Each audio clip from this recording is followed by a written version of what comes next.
Achoo. Two rows of heads watched intently as Avad released a tremendous sneeze. The open flap fluttered loosely on the opposite side of the tent. Painfully aware of the attention of her officers, she tried to restrain her sniffling but failed. I know they're just being attentive to their commanding officer, but do they have to just stare at me like that? She sniffled again, trying to clear her sinuses. The source of her woes was the haze that clung to the bottom of the basin. The light winds that blew through from the north were insufficient to drive it away, and the high summer heat made it all the worse. It hadn't once rained on their camps since they had occupied the area, making the entire place feel like a giant pile of kindling awaiting that one spark to set it all ablaze. "Have we fixed our fire problem yet?" she asked. "We've cut down on the number of fires allowed in each camp," one of her officers replied, "and we've ordered everything easily flammable placed far away from them. Things have gotten better in the main camp, but it still happens back in the training camps. Damned undisciplined whelps. Damned weather, too."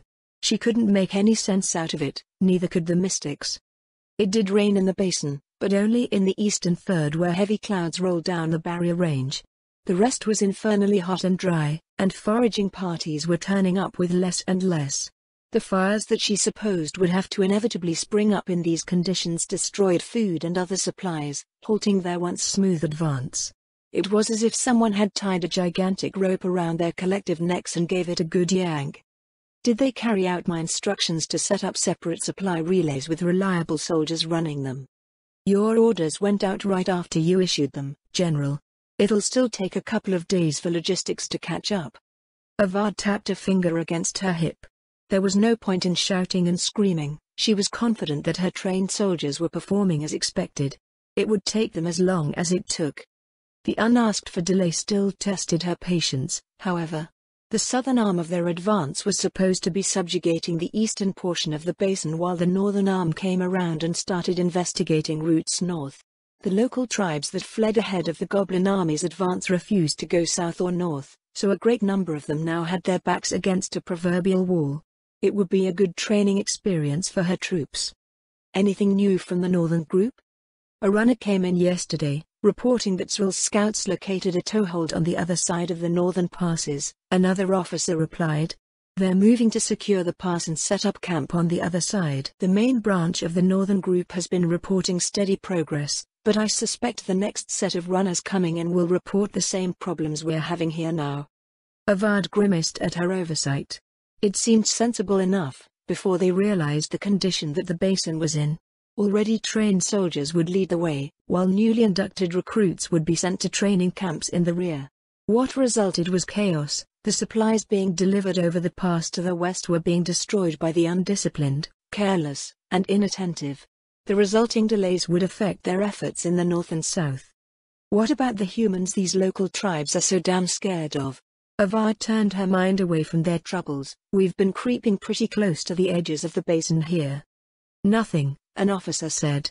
I'm willing to believe that there's humans to the south since the slain theocracy was southeast of the neck, but the north seems like nothing but baseless spooks. To a hobgoblin, the gathered officers nodded in agreement. The tales of human raids from the south closely matched the methods of the slain theocracy, but they had discovered nothing substantial about the humans that supposedly occupied the lands to the north. The only sign that there might be anything there was an old road that was not maintained and had no signs of recent use. Perhaps humans once lived in the north, and the mere tales that lingered were sufficient to deter the cowardly tribes living in the basin.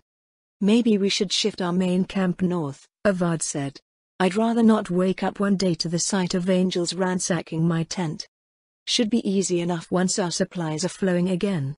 Locals say that the river gets bigger the further north it goes, so forage will probably get better the further along we go. We'll be able to link up with the northern group faster that way, as well. Let everyone know, then, Avad told them. Recall that group advancing along that road going southeast, too. I don't want to alert any of the humans down south. We'll finish up here and make our way out without any of them noticing. If not for the poor weather, their time in the basin would have been as ideal as she had initially envisioned. There were plenty of tribes to fight and add to their number, but everything else made for a miserable experience. Barely a week into it, she already wanted her army to move on. Loitering here did not net them the resources she thought it would, and was instead leaving them with a deficit. So much for showing the quality of her army to QRS and Zvrith. "How are things going on the western side of the pass, by the way?" Avad asked. "No idea," one of her quartermasters replied. "They keep sending supplies and equipment over, so nothing should be amiss." "Was there something you wanted changed?" "No," Avad shook her head, "just getting antsy, I guess. We've been on the move for so long now that not moving forward feels strange, and Yaldabaoth is still somewhere behind us." Her officers shifted where they stood, and she saw a few of them exchange surreptitious glances with one another. None of them had been part of the original group that had escaped Yaldabaoth's hell. They had all heard the accounts and most of them saw the aftermath of the battle at the ford, but it just wasn't the same as being subjected to what those who had suffered at his hands had experienced. They had come to join an army, and it was success that drove them forward, not the demonic specter that loomed to the west. As their successes grew, so too did their collective ambition. Subjugating small tribes wasn't sating their appetite for conquest anymore. They wanted something big, or at least they wanted the sense that they were headed towards some momentous battle worthy of the army that they had raised. Yaldabaoth was a tale that they had left behind. Now, they only looked for glory on the horizon. She turned her gaze towards the officer in charge of the camp at the main army's northern perimeter. "How far have our scouts gotten along the river?" she asked him.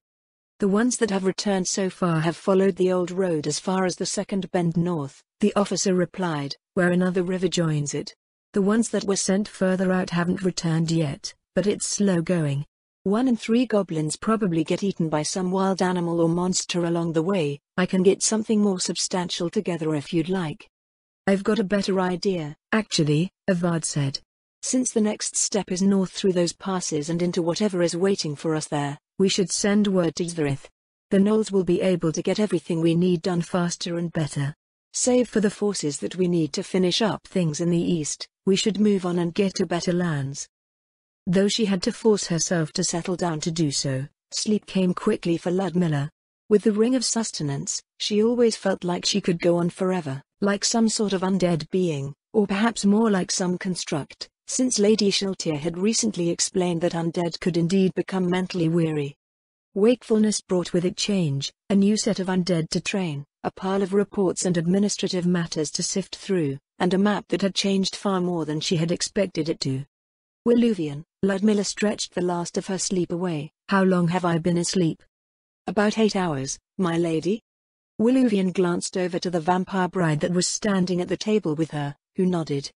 "This looks like an awful lot for 8 hours, Ludmilla frowned down at the map. 2 nights had passed since the first sweep of the goblin army encampments, 2 more sets of undead that gained combat experience by clearing the rest of the northern arm of invaders. Unlike the first night, where she had been so ambitious that dawn had overtaken them while they were still cleaning up the aftermath, the following nights were split into 9 camps each.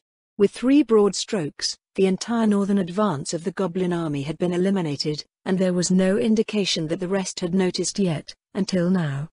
"It does appear like quite a bit," Wiluvian said, "but watching it as it happened makes it a bit less substantial. They've simply relocated the camps following the road from the slain theocracy to the central valley. In total, the number of camps remains nearly unchanged." Was this the entirety of the goblin army, then?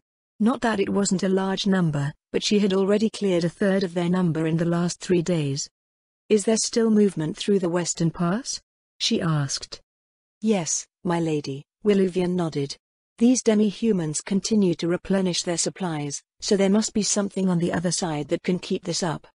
Ludmilla didn't think that it was possible, not for any lengthy period of time, anyways. Whoever was supplying the goblin army would be stripping the entire area bare. Another possibility was that the same, mysterious, source of their high-quality equipment was also providing everything else. Aside from these movements, have there been any changes in behavior? Infighting, desertion, anything that might suggest that the army is falling apart? "No, my lady, just a lot of moving around." Their shadow demon sabotage, while enough to arrest the goblin army's momentum, apparently hadn't yet done enough to break down their discipline and morale. The repositioning of their soldiers from south to north suggested that they were preparing to advance in her direction. With the canyon within a day's march of the closest portions of the goblin army, she wasn't keen on finding out what would happen if they all mobilized. Did she still have time to wear them down? Or was it time to go on the offensive and try to shatter the main body of the goblin army? Her plan for the coming evening was to pinch off the supply line leading to the tightly packed cluster of encampments in the Central Valley, but if they advanced north regardless, or worse, advanced north while her forces were in the south, the risk of a breakthrough was high. What's the river like right now? She eyed the Katza River, which had camps on both sides. I beg your pardon, my lady? Wiluvian asked. How high is it? Ludmilla explained. Where can it be forded in the Central Valley? I'm not sure, Wiluvian frowned. We've only been keeping track of the camps and the movements of supplies. They mostly just follow their respective sides of the river, but we have no information on the river itself. Ludmilla walked over to the hall window, peering outside. It was still mid-afternoon. She looked around for her two shadow demons, finding them under the dinner table. Head out past the canyon, she instructed them. Follow the river.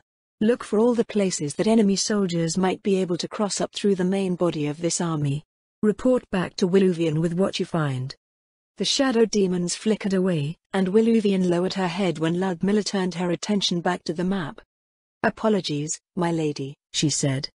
It is something I should have had you checked days ago, Ludmilla replied. Lady Aura's map is excellent, but she made it back when the weather was normal. The place is so dried out now that most of the small rivers have been cut down to a trickle. The Kronos restore the weather to its natural state over their territory, but I am not sure if it is enough to make the Katza River uncrossable in the Central Valley. I see, Wiluvian nodded. I will keep these sorts of things in mind for the future. The future, huh? A faint flush appeared over the half-elf chambermaid's dimples, and she turned her gaze aside. It's fun, Wiluvian smiled slightly. If ever you need us for this sort of work, my sister and I will gladly come to help. There will be a couple of new additions to your family come autumn. Ludmilla raised an eyebrow. There is your mother, as well. I imagine you will have your hands full for the next while. A few years probably, Wiluvian said, then furrowed her brow. How does that work, anyway? Will they be quarter elves? I don't think I've heard of anything but half-elves before.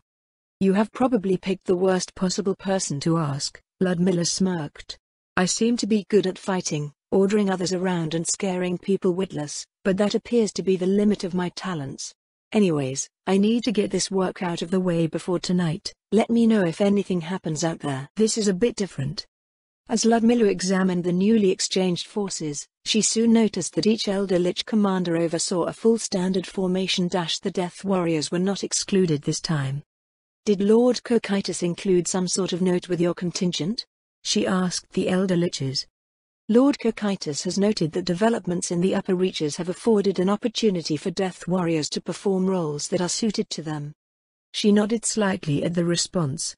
With every exchange of undead servitors, she also included reports of the Knight's activities, complete with her thoughts on their progress, potential risks, and the various options that presented themselves for the next sortie. What to do about the main body of the Goblin army was a question she had been considering, and Lord Cocytus appeared to have dispatched the Death Warriors as an answer.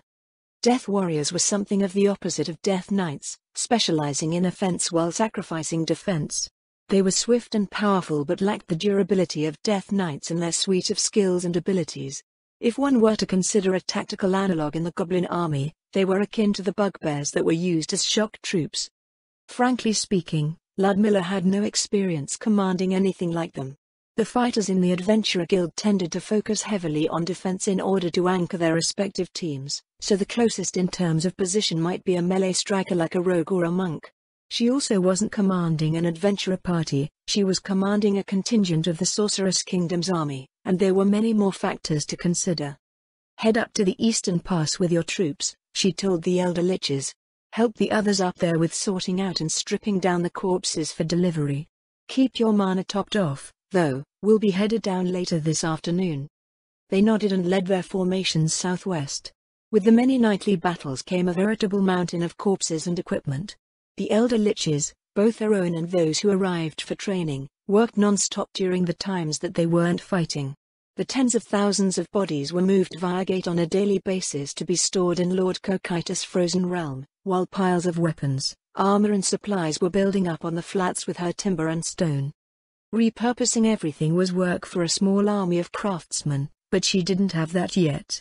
Smith Kovalev informed her that she would need a proper foundry to process all of the steel equipment if she didn't want the process to take decades.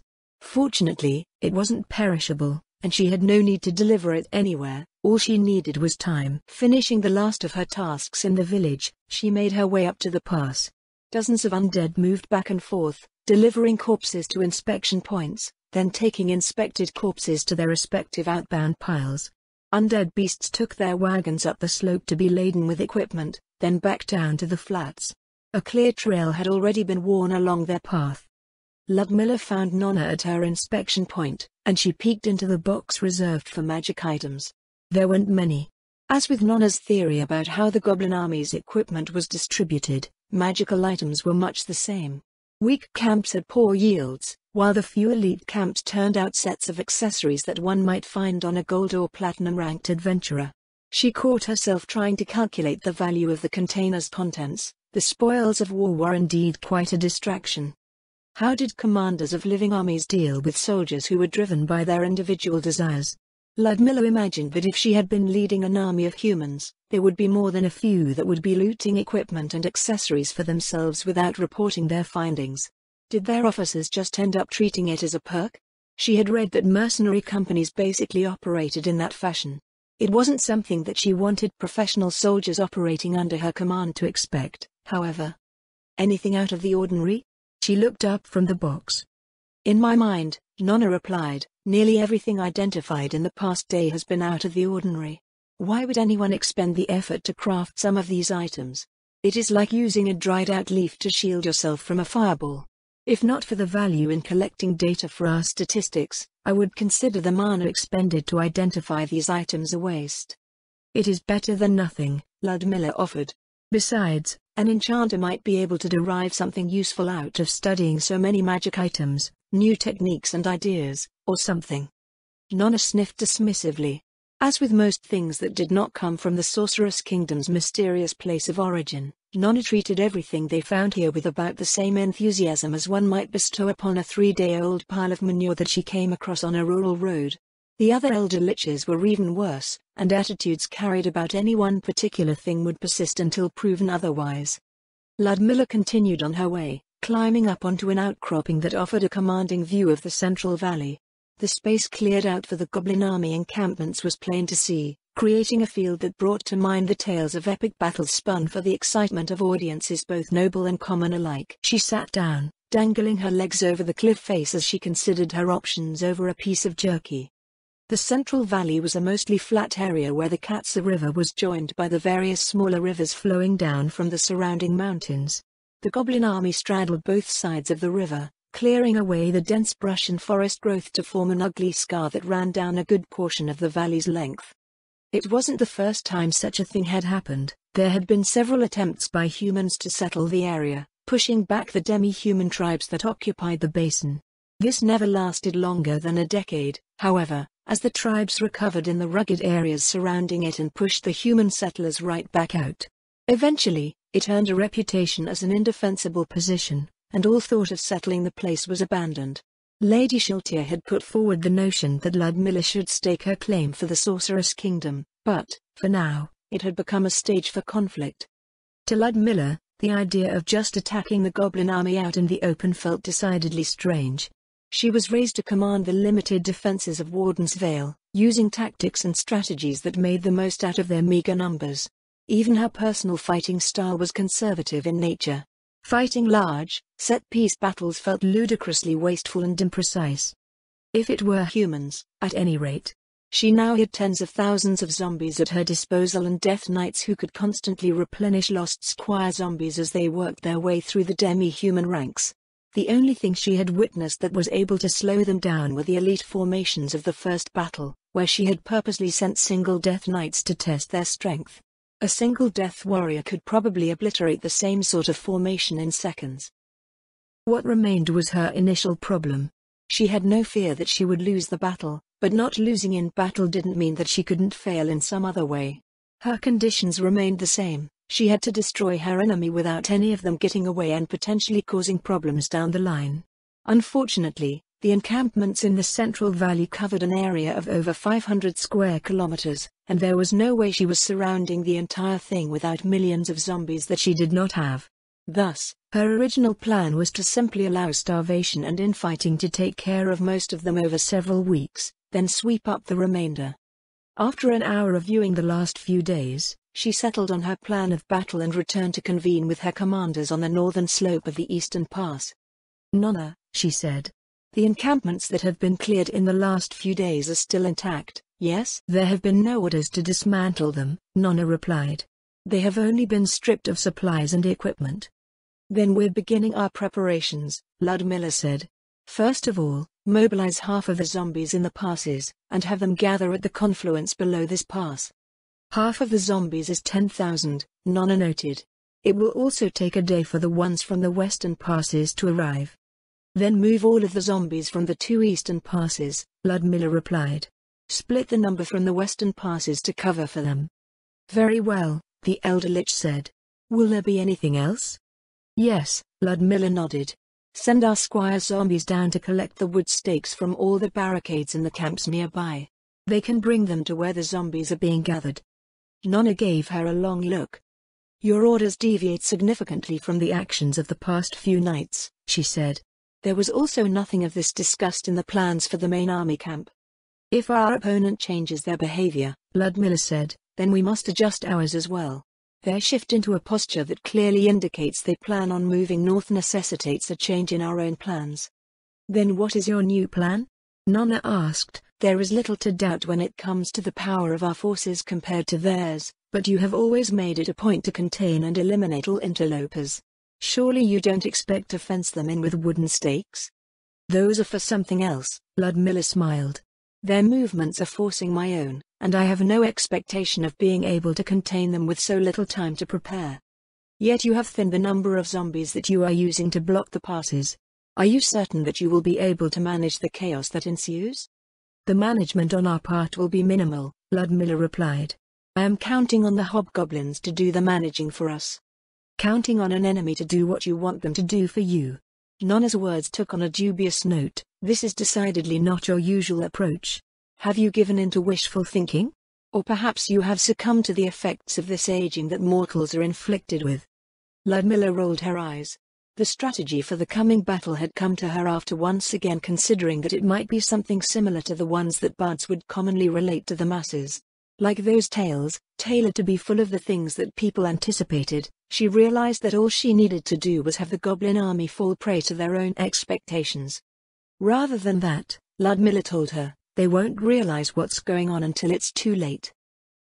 Deep in the forests north of the goblin army, a party of scouts picked their way through the tangled undergrowth. They were not far from the northernmost encampments, perhaps 2 hours away if their path had not been choked with vines, thorns and pits sheltering all manner of biting and stinging things, but the goblins' nerves grew with every step. A trickle of cold dread played over their skins. "You should not be here." The leader of the party could see it in the faces of her goblins, she could see the whispered thoughts reflected in their eyes. The local tribes all said the same thing. "Don't go north. Death stalks the land." Her footfalls felt heavy, weighed by a suffocating feeling that pressed down on everyone. "Turn around. Run away. Before it's too late." She gave her head a shake. They couldn't turn back. If they returned empty-handed, they would only be beaten. Forward. Forward until they saw something worth reporting. Then they could run back and be safe. A high-pitched shriek echoed through the trees. Everyone froze. She looked up from where she had crouched instinctively, sniffing at the wind. Another scream pierced the evening air, and whimpers rose from the goblins cowering behind her. An eternity passed. The wind rustled through the leaves. There was only the damp of the river nearby, the smell of earth and decay. She rose and moved forward again. They came to a clearing, and she realized it was the old road that followed the riverbank. She didn't like roads. Roads had people, and most people saw goblins as enemies or food. Her party was oblivious to the danger, however, walking out past her and into the open. She hissed at them to come back, but they didn't listen. Stupid. They were stupider than her. "There, Gob." She looked up at the voice. One of her party was pointing up the road towards the north. Something stood there, about their size. Was it another scouting party? The Hobbs had sent many dozens north to scout the way. "Hey," the goblin said. "Hey." The figure didn't respond. Scowling, the goblin who had called out to it walked up and put a hand on its shoulder. "I say hey."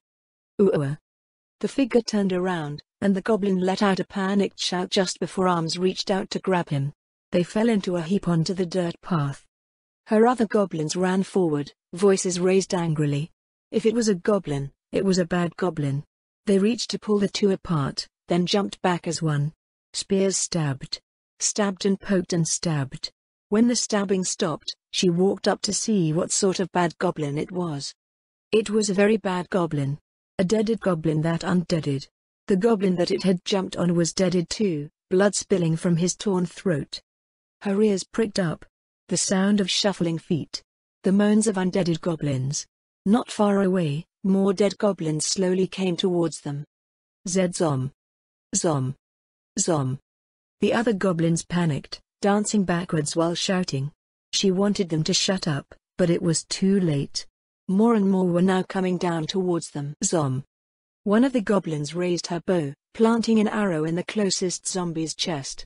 More arrows followed, and the undeaded goblin deaded again.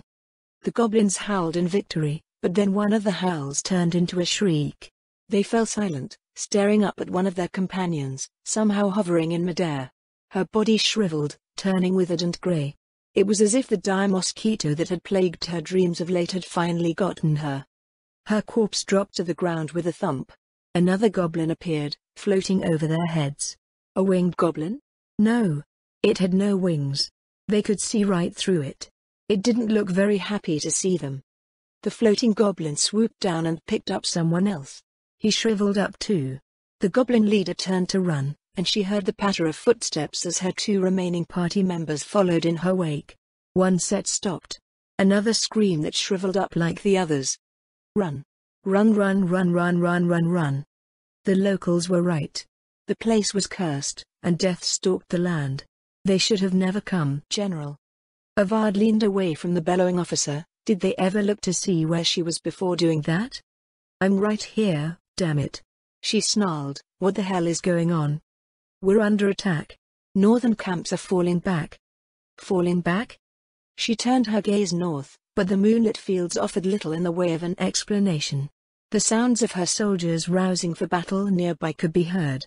Of the enemy that they were falling back from, there was no sign. Nothing she knew of in the basin could push back 1,000-strong encampment of her trained regulars, never mind the entire northern fringe.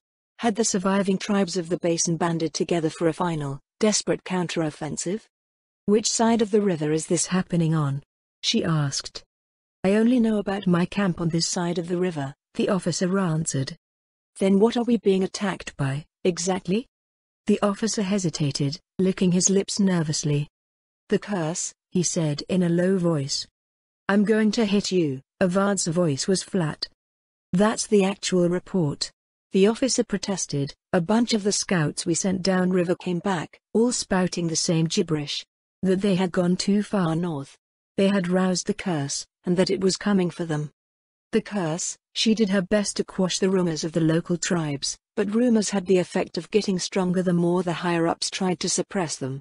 In the end, all she could do was let it run its course and be forgotten. But how had it gone from fiercely territorial humans to a full-blown curse?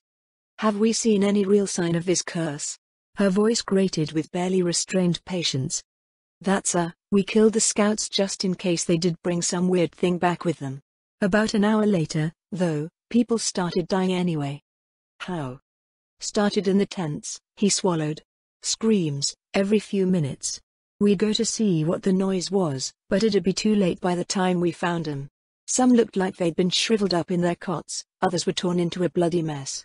After a while, we saw what was doing it." The officer stopped to swallow again. His eyes darted from side to side. Avad punched him. "Stop dragging every little thing out," she fumed. "You're not a damn bard." "It was wraiths, General." "So we're being attacked by the undead?" "Yes, ma'am." "Then say so in the first place. How much time did you just waste?" That being said, her soldiers had experience fighting the undead back in the haunted forest. If entire camps were being pushed back, How many wraiths was it? She asked. How many did we lose?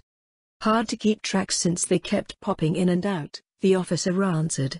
A few dozen in my camp were dead by the time I ordered us to fall back. Then I assumed that a few wraiths weren't. What had you decided to give that order? No, General. He shook his head. More undead are coming from the north. The scouts spotted them coming through the forest, but we couldn't get a decent count before they started to enter the clearing. How many were there by the time you pulled out? She asked. A few thousand, at least, he answered. Mostly zombies, but the scouts said that there were some stronger ones mixed in. There was no reason to stand there waiting to be overrun, so I ordered my camp to fall back until we could reorganize and form a proper defensive line. Avad nodded. He had made the right decision. Zombies were slow and mindless, but strong. Better to consolidate their strength and destroy them at range than take needless losses in a disorganized effort to stand and repel them. Good work, she said. Get back to your troops. Actually, do you know if the other camps had the same thing happen to them? I've no idea, General. He shook his head. Came straight here to report in.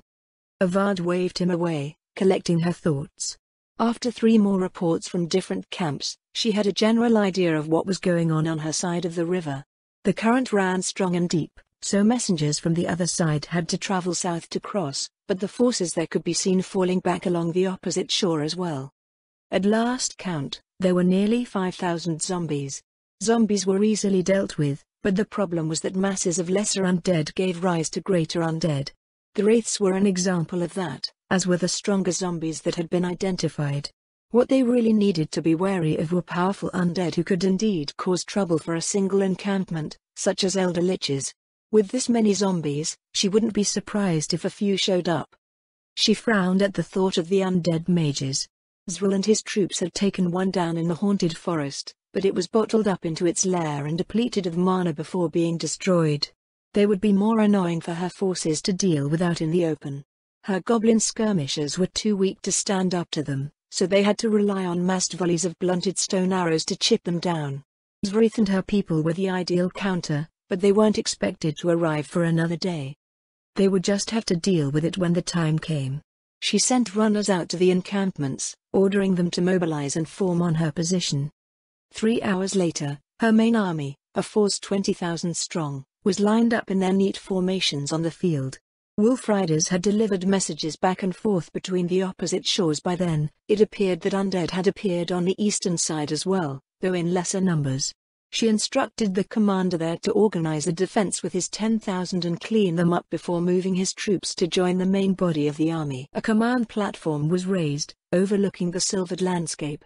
The officers from her side of the valley had gathered from their respective formations, awaiting her instructions. They still had some time. Zombies being zombies, it would take them a while yet to arrive. Anything that requires my immediate attention? She asked them. The Eastern Command is a bit disordered, the hobgoblin to her right said. They had troops out working to subjugate the remaining tribes, and it's taking time to recall them. Will that cause any issues if they get into a fight right now?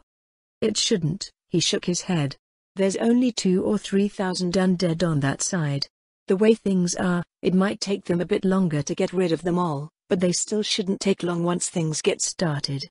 How about the undead on our side? She asked. Scouts see anything big yet? It's still mixed zombies on the ground, another officer responded. Nothing stronger than what we can handle. In the air, we've seen a few wraiths flying around, plus some robed undead. 2, so far. Several of the assembled officers turned their heads upwards and to the north, as if they would be able to spot what had been described from a distance. Avad didn't bother. Elder liches? Might be. We won't know for sure until they come close and start dumping spells on our heads. Did we get stone arrows out to the troops? Avad frowned. Regular ones won't do anything to them. Yes, General, he nodded. All along the line. We won't let them cast spells at us for free. They knew that elder liches had spells to protect them from projectiles in general, but every spell they needed to refresh to defend themselves meant less mana being directed against their enemies. Make sure your formations are hardened against magic, she told them. Shield walls for any fireballs that come our way. Spread out the rest behind to minimize damage from area spells. Even in that stance, we should easily manage against the zombies on the ground. Just be ready to respond to anything nasty that pops up. And when we're done, General? Another officer asked, should we disperse back to our camps? No, Avad answered. After we've dealt with this lot, we'll march north. I don't know if these elder liches will retreat, but we need to find out where these undead came from and root them out. We've just about picked this basin clean anyways, it's time to move on. The officers dispersed to see to their respective formations. Shortly after midnight, horns sounded over the front. Avad leaned forward intently over the railing. Through the abandoned camps to the north, the first signs of movement could be seen. Figures lurched under the moonlight, moving independently rather than in any recognizable formation. Their advance was slow, with more and more coming into view as time went on. Above, she could see one of the mentioned robed undead floating in the air above the zombie horde. They were still some distance away, so Avad decided to send a probing attack. Wolf Riders, right flank. Sweep along the front and start thinning out those zombies. The baying of wolves sounded far to the east, where over 600 goblin wolf riders sprung forward. Within a few minutes, they were running along the front of the slowly advancing zombies, hurling their javelins into them. Normally, the wolf riders would work in small packs, using their javelins to hobble a target before closing in for the kill. Undead, however, did not hobble very well. They didn't bleed, didn't have the vitals of a living being, and couldn't be crippled unless their limbs were removed entirely. It took about 2 javelins to kill each one, and the riders emptied their satchels before returning to replenish their ammunition behind friendly lines. At the point that they were nearly depleted, she sent the riders on the other flank in to perform the same attack. Their cavalry trained to fight like this, as their future enemies would presumably have cavalry of their own that would pursue the first wave as they withdrew. The second wave would prevent this, though in this case, the enemy had no cavalry to speak of. As the riders from the left unleashed their attacks, several fell in return. Avad furrowed her brow. It appeared that the stronger zombies mixed in with the regular ones had retrieved some of the spent javelins and were now using them against the second wave. She issued an order to the wolf rider captain. Pull back the riders. I'm not losing any more over some stupid zombies. Ready yourselves for the skirmish. The wolf rider formation changed direction in unison, angling away from the undead before wheeling around to return to their position. Above, a second robed figure had appeared, but neither of them reacted to the wolf rider's provocation. The results of the attacks were less than spectacular. Because the zombies were moving independently, they were spread out over a wide area. Missile attacks that missed their mark had little chance to strike another. Still, they had managed to take down several hundred zombies, and the rain of arrows from the skirmishers would soon take their toll as well. As the zombies shuffled within 100 meters of their front line, she called for her skirmishers forward to release their first volley. 10,000 arrows arced through the night sky, catching the light of the waning moon. Though the majority missed their marks, there were so many that the leading edge of the zombie wave was annihilated. Overhead, the elder liches made their first move. A dozen ghostly figures descended towards the lines. Avad snorted derisively. They were being underestimated. A group of wraiths might spell doom for a tribe of goblins, but they were a goblin army. Focus battle aura. As one, the hobgoblin and bugbear formations activated their martial arts. In the wilderness, magical weapons were few, but there were magical beasts and monsters aplenty. Focus battle aura imbued the weapons that one held with magical properties, making them more effective against opponents with supernatural defenses. Every seasoned warrior learned it out of necessity. The goblin skirmishers retreated behind the hobgoblin lines. As the wraiths attempted to follow them by passing through, they were cut to ribbons. Calls for healing rose into the air, but the damage overall appeared negligible. Another volley of arrows filled the sky, slicing down into the advancing zombie horde. More wraiths appeared in retaliation, to much the same result. Are these elder liches idiots? Maybe they had spent so much time persecuting the weak tribes of the basin that they never learned how to fight a real opponent. Avad gazed out across the river. It looked like they were already finished with their battle, and were withdrawing to cross the ford in the south. No surprises, then. She returned her attention to her side of the valley. The few strong zombies that made it to the front line were crushed as soon as they arrived. After the next volley of arrows, a third elder lich arrived. The 3 undead swooped down over the front line, sending 3 globes of flame down at the formations below. Shields locked together just before the fireballs struck, exploding into a sea of flames that washed over them. When the spell dissipated, the shield wall remained intact and her soldiers were unscathed. As if incensed that their attacks had been thwarted again, they unleashed another set of fireballs to little effect. Arrows from the skirmishers below pelted the Elder Liches as they lingered over the army. New sets of wraiths appeared, who descended to deal with the skirmishers below. Move the bugbears to intercept those wraiths. Keep hitting those Elder Liches. The commanders below worked to relay her command, organizing their shock troops to deal with the incoming wraiths. The Elder Liches switched to using lightning spells, but they were casting from such a high angle that only one or two hobgoblins were struck at once. The undead casters continued probing the hobgoblin formation's defenses until they seemingly gave up and turned their attention on the goblins and bugbears spread out behind them. How much mana do these jerks have? They've got to run out sometime soon. Fireballs started raining down on the troops spread out over the field. With how far apart everyone was, they weren't very effective. The Elder Liches targeted bugbears in the midst of several goblins, but most would scatter out of the way. The bugbears survived half of the time and were healed by nearby mystics. Avad shook her head. What was the point in this? They were expending their mana to kill 3 or 4 targets at a time when the entire army numbered in the tens of thousands. Eventually, the Elder Liches seemed to realize this too and withdrew to the north. The zombies wavered and stopped. A slow grin spread over Avad's face. Victory was theirs for the taking. Sound the advance. We'll be waiting all night if we just stand here. We'll find those Elder Liches and destroy them in their holes.